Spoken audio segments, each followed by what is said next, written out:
Hello friends, welcome to Jainit academy. Jainit academy में आपका हार्दिक स्वागत है। आज है 19 जुलाई 2022। 19 जुलाई 2022 से करंट अफेयर्स के जितने भी इम्पोर्टेंट क्वेश्चन हमसे बन सकते हैं, आइए इस वीडियो में डिस्कशन करेंगे और हर क्वेश्चन से रिलेटेड फैक्ट भी मैं आपको बताऊंगा, तो आप मेरा पूरा वीडियो ध्यान से देखिए। चलिए इसी के साथ पहला क्वेश्चन है, क्वेश्चन नंबर 1। हाल ही में सिंगापुर ओपन बैडमिंटन टूर्नामेंट 2022 का पहला महिला एकल खिताब किसने जीता है? तो इसका राइट आंसर है पीवी सिंधु ने हाल ही में सिंगापुर ओपन बैडमिंटन टूर्नामेंट 2022 का पहला महिला एकल खिताब जीत लिया है। भारतीय शटलर पीवी सिंधु ने सिंगापुर ओपन बैडमिंटन टूर्नामेंट का अपना पहला महिला एकल खिताब जीत लिया है। उन्होंने 2022 सिंगापुर ओपन के फाइनल में चीन की वांग झी को हराया है। सिंधु ने 2022 में 3 खिताब जीते हैं। स्विस ओपन, दूसरा था सैयद मोदी इंडिया इंटरनेशनल, अब सिंगापुर ओपन को जीत लिया है। इसी के चलते अगले क्वेश्चन की ओर बढ़ेंगे। क्वेश्चन नंबर 2 है, हाल ही में नेशनल मंडेला अंतर्राष्ट्रीय दिवस कब मनाया गया? तो इसका राइट आंसर है बी, 18 जुलाई को हाल ही में नेशनल मंडेला अंतर्राष्ट्रीय दिवस के रूप में मनाया जाता है। हर साल 18 जुलाई को दक्षिण अफ्रीका के पूर्व राष्ट्रपति की जयंती पर मंडेला दिवस मनाया जाता है। संयुक्त राष्ट्र ने आधिकारिक तौर पर नवंबर 2009 में नेशनल मंडेला अंतर्राष्ट्रीय दिवस या मंडेला दिवस को नामित किया। यह दिवस दुनिया भर में रंग भेद विरोधी नेता की उपलब्धियों के उपलक्ष्य में मनाया जाता है। वह देश के पहले अश्वेत राष्ट्रपति थे। इसी के साथ अगले क्वेश्चन की ओर बढ़ेंगे। Question number 3। हाल ही में भारत की किस कंपनी ने इजरायल की फिनर्जी के साथ समझौता किया है? तो इसका राइट आंसर है ए, हिंडाल्को ने हाल ही में इजरायल की फिनर्जी के साथ समझौता किया है। हिंडाल्को ने इजरायल की फिनर्जी के साथ एक समझौता किया है। यह भारत में एल्यूमीनियम एयर बैटरियों के लिए एल्यूमीनियम प्लेटों के उत्पादन का विकास और संचालन करेगा। फिनर्जी और इंडियन ऑयल कॉरपोरेशन के बीच एक संयुक्त उद्यम आईओसी फिनर्जी भी समझौते का हिस्सा है। क्वेश्चन नंबर 4 है, हाल ही में किस सेना के प्रमुख मनोज पांडे बांग्लादेश की 3 दिवसीय यात्रा पर गए हैं? तो इसका राइट आंसर होगा सी, थल सेना के प्रमुख मनोज पांडे बांग्लादेश की 3 दिवसीय यात्रा पर गए हैं।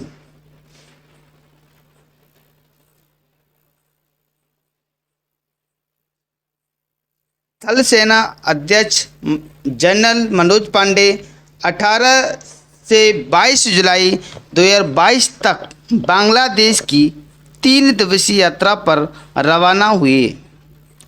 सेना प्रमुख बनने के बाद जनरल मनोज पांडे का यह पहला विदेशी दौरा है। वह सुरक्षा प्रतिष्ठान के वरिष्ठ अधिकारियों के साथ कई बैठकें करेंगे और रक्षा संबंधी विभिन्न मुद्दों पर विचारों का आदान प्रदान भी करेंगे। इसी के साथ अगले क्वेश्चन की ओर बढ़ते हैं। Question number 5। क्वेश्चन नंबर 5 है, हाल ही में किस देश के उपराष्ट्रपति भारत की 5 दिवसीय यात्रा पर आए हैं? तो इसका राइट आंसर होगा बी, गाम्बिया। गाम्बिया के उपराष्ट्रपति भारत की 5 दिवसीय यात्रा पर आए हैं।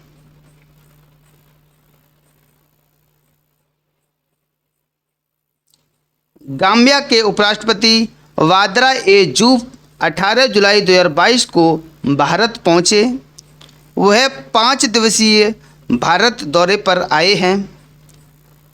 वाद्रा जूफ अन्य द्विपक्षीय कार्यक्रमों में भाग लेने के साथ साथ CII एग्जिम बैंक कॉन्क्लेव 2022 में भाग लेंगे। भारत अफ्रीका विकास साझेदारी पर 17वां CII एग्जिम बैंक कॉन्क्लेव 19 जुलाई 2022 को नई दिल्ली में आयोजित किया जाएगा। चलिए अगले क्वेश्चन की ओर बढ़ते हैं। क्वेश्चन नंबर है 6।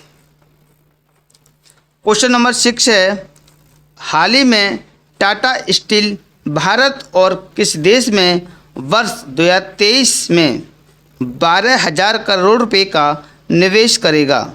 तो इसका राइट आंसर होगा 6 का ए, यूरोप 2023 में 12,000 करोड़ रुपए का निवेश करेगा।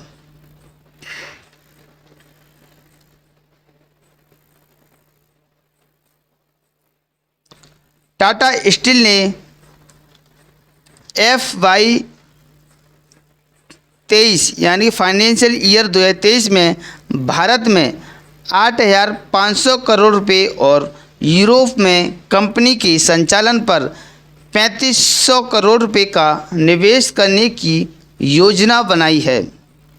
भारत में कलिंगनगर परियोजना के विस्तार और खनन गतिविधियों पर ध्यान दिया जाएगा। कंपनी कलिंगनगर उड़ीसा में अपने प्लांट की क्षमता को 3 मीट्रिक टन से बढ़ाकर 8 मीट्रिक टन कर रही है। टाटा स्टील ने हाल ही में ओडिशा स्थित स्टील मिल NINL के अधिग्रहण पर 12,100 करोड़ रुपये खर्च किए हैं। आपको मैं बता दूं कि उड़ीसा को कलिंग दिवस के रूप में भी बनाया जाता है। इसी के साथ अगले क्वेश्चन की ओर बढ़ेंगे। क्वेश्चन नंबर है 7। क्वेश्चन नंबर 7 है, हाल ही में सरकार द्वारा एविएशन पैसेंजर चार्टर को लॉन्च किया है? तो इसका राइट आंसर होगा 7 का सी, ब्रिटिश सरकार ने हाल ही में एविएशन पैसेंजर चार्टर को लॉन्च किया है।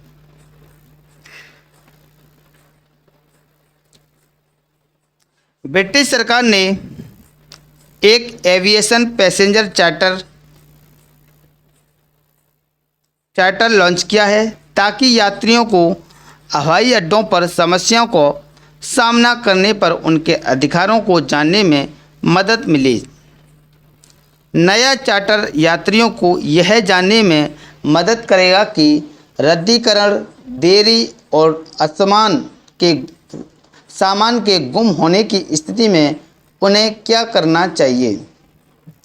इस ब्रिटिश सरकार द्वारा विमानन क्षेत्र और यात्रा उद्योग के साथ साझेदारी में विकसित किया गया है। इसी के साथ अगला क्वेश्चन है क्वेश्चन नंबर 8। हाल ही में पैरासिन ओपन शतरंज का खिताब किसने जीता है? तो इसका राइट आंसर होगा ए, आर प्रज्ञानंद ने हाल ही में पैरासिन ओपन शतरंज का खिताब जीत लिया है।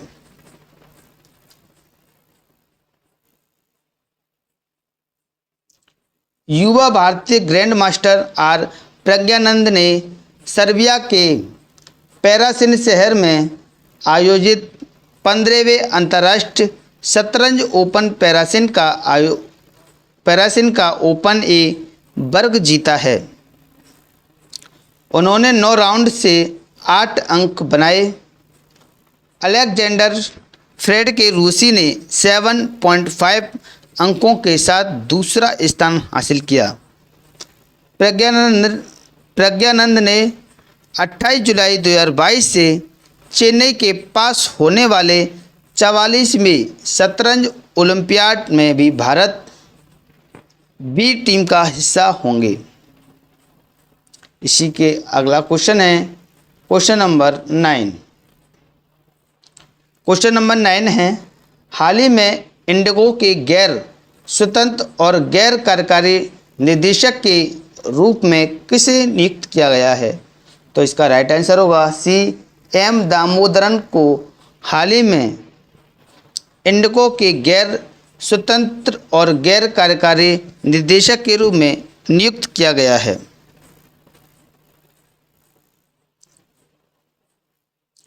निजी एयरलाइन इंडिगो की मूल कंपनी इंटरग्लोब एविएशन ने मेले वीतिल दामोदरन को गैर स्वतंत्र और कार्यकारी निदेशक के रूप में नियुक्त किया है।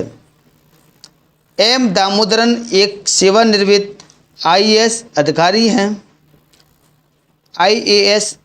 हैं। वह 2005 से 2008 तक भारतीय प्रतिभूति और विनिमय बोर्ड सेबी के अध्यक्ष थे।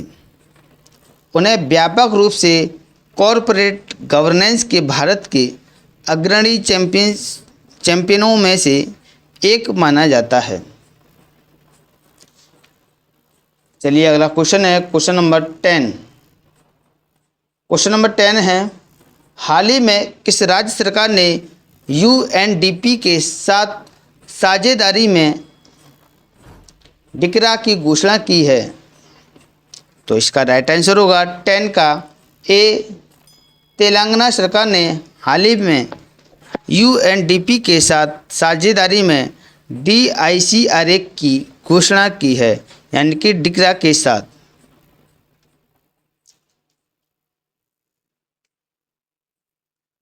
संयुक्त राष्ट्र विकास कार्यक्रम यूएनडीपी ने डेटा इन क्लाइमेट रेजिलिएंट एग्रीकल्चर के लिए तेलंगाना के साथ साझेदारी की है। डिकरा अपनी तरह का पहला डिजिटल समाधान है जिसका उद्देश्य आर्टिफिशियल इंटेलिजेंस तकनीकी के उपयोग से खाद्य प्रणालियों और खाद्य को सुरक्षा मजबूत करना है। डिकरा किसानों को उनकी फसलों और पशुओं पर जलवायु परिवर्तन के प्रभाव को कम करने में मदद करेगा। इसी के साथ अगला क्वेश्चन है क्वेश्चन नंबर 11। हाल ही में भारतीय ऐश्वर्य तोमर ने चांगबोन में ISSF शूटिंग विश्व कप में कौन सा पदक जीता है? तो इसका राइट आंसर होगा 11 का ए, स्वर्ण पदक। भारतीय ऐश्वर्य तोमर ने चांगबोन में ISSF शूटिंग विश्व कप में स्वर्ण पदक जीता है।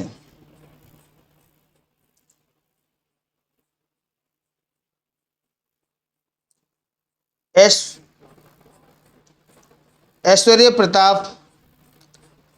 प्रताप सिंह तोमर ने कोरिया के चांगबोन में चल रहे अंतर्राष्ट्रीय शूटिंग स्पोर्ट्स फेडरेशन ISSF विश्व कप में पुरुषों की 50 मीटर राइफल 3 पोजीशन 3 स्पर्धा में स्वर्ण पदक जीता है।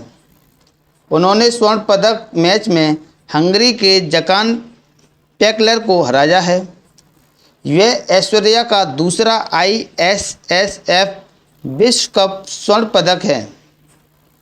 भारत अब तक 4 स्वर्ण, 4 रजत और 1 कांस्य पदक के साथ पदक तालिका में सबसे आगे है।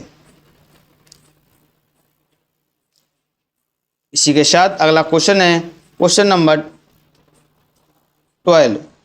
हाल ही में विश्व अंतर्राष्ट्रीय न्याय दिवस कब मनाया जाता है या कब मनाया गया?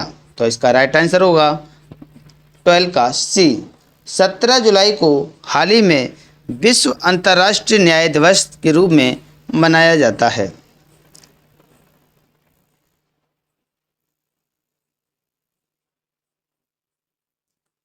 सत्रह जुलाई को दुनिया भर में विश्व अंतर्राष्ट्रीय न्याय दिवस के रूप में मनाया जाता है। यह दिवस हर साल उन लोगों को समर्थन देने और बढ़ावा देने के लिए मनाया जाता है जो पीड़ितों के अधिकारों के लिए और अन्याय के खिलाफ अपना समर्थन देते हैं। यह दिन 1998 में रोम संविधि को अपनाने की वर्षगांठ का प्रतीक है। 2022 की theme achieving social justice through employment है। इसकी थीम क्या है? Achieving social justice through employment है। इसी के साथ अगले क्वेश्चन की ओर बढ़ेंगे। क्वेश्चन नंबर है 13। हाल ही में नौसेना की किलो श्रेणी पनडुब्बी INS सिंधु ध्वज को कितने वर्ष की सेवा के साथ सेवा मुक्त कर दिया गया है? तो इसका राइट आंसर होगा C, 30 वर्ष की सेवा के बाद सेवा मुक्त कर दिया गया।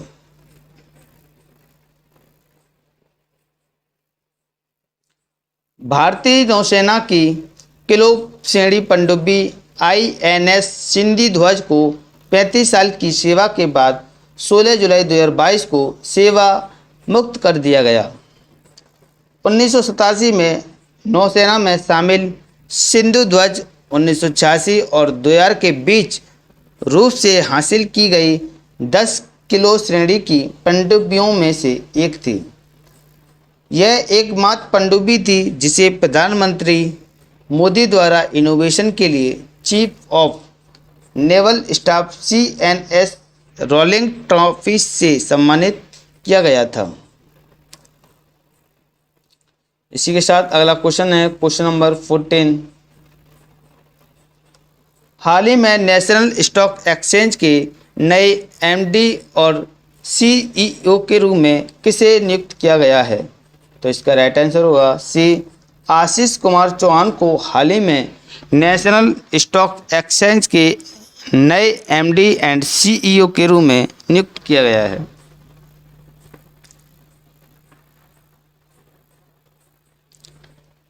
भारतीय प्रतिभूति और विनिमय बोर्ड सेबी के आशीष कुमार चौहान को नेशनल स्टॉक एक्सचेंज NSE का नया MD और CEO को नियुक्त किया गया।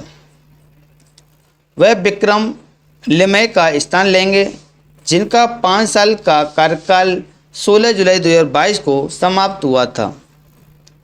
यह वर्तमान में बॉम्बे स्टॉक एक्सचेंज BSE के MD और CEO हैं।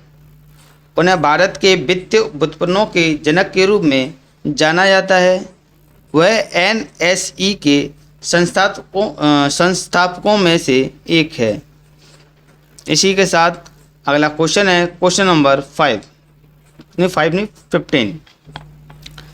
हाल ही में कौन सा राज्य अपनी इंटरनेट सेवा शुरू करने वाला पहला राज्य बन गया है? तो इसका राइट आंसर होगा 15 का A, केरल राज्य अपनी इंटरनेट सेवा शुरू करने वाला पहला राज्य बन गया है।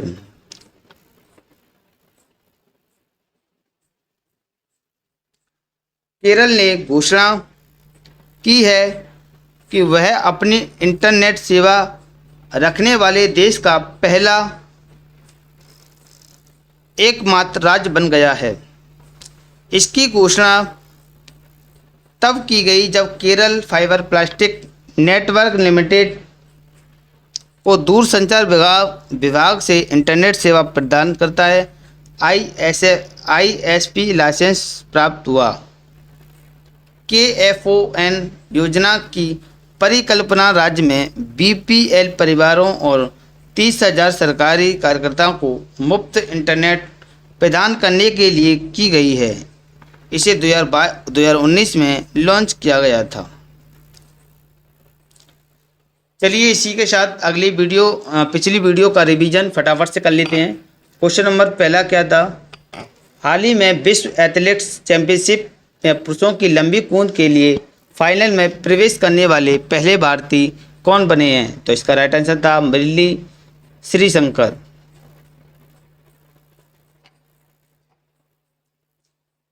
वर्ष 2025 में विश्व एथलेटिक्स चैंपियनशिप की मेजबानी कौन सा देश करेगा? तो इसका राइट आंसर है टोक्यो।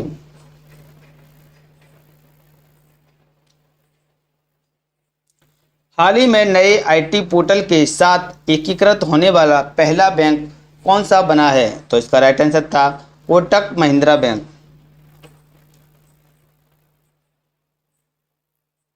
हाल ही में किस देश ने पहली बार रेड एक्सट्रीम हीट अलर्ट को जारी किया गया है? तो इसका राइट आंसर होगा यूके। हाल ही में किसके द्वारा यूपी में 296 किलोमीटर लंबे बुंदेलखंड एक्सप्रेसवे का उद्घाटन किया गया? तो इसका राइट आंसर होगा प्रधानमंत्री नरेंद्र मोदी के द्वारा। हाल ही में वित्तीय सेवा संस्थान ब्यूरो ने नवगठित national bank for financing infrastructure and development के प्रबंधक निदेशक के रूप में किसे नियुक्त किया गया? तो इसका राइट आंसर है राज किरण राय जी को।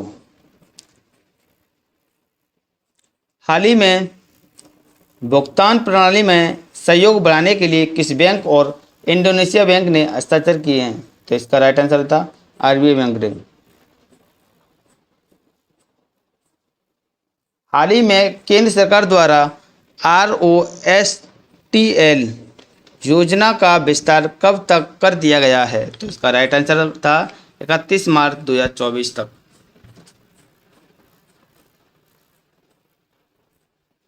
हाल ही में मदर टेरेसा मेमोरियल अवार्ड से किसे सम्मानित किया गया? तो इसका राइट आंसर था दोनों को।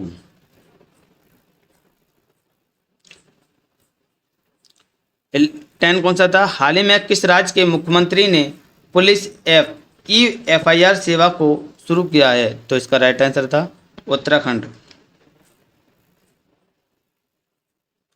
हाल ही में NHPC और पायलट ग्रीन हाइड्रोजन टेक्नोलॉजीज ने किस क्षेत्र में विकास के हस्ताक्षर किए हैं? तो इसका राइट आंसर है ए लद्दाख।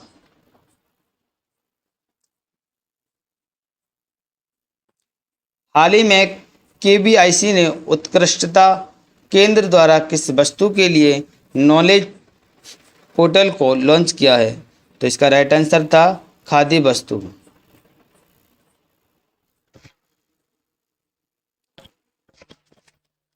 हाल ही में उपभोक्ताओं को सशक्त बनाने के लिए सरकार ने किस शुभंकर को लॉन्च किया है? तो इसका राइट आंसर था जागृति।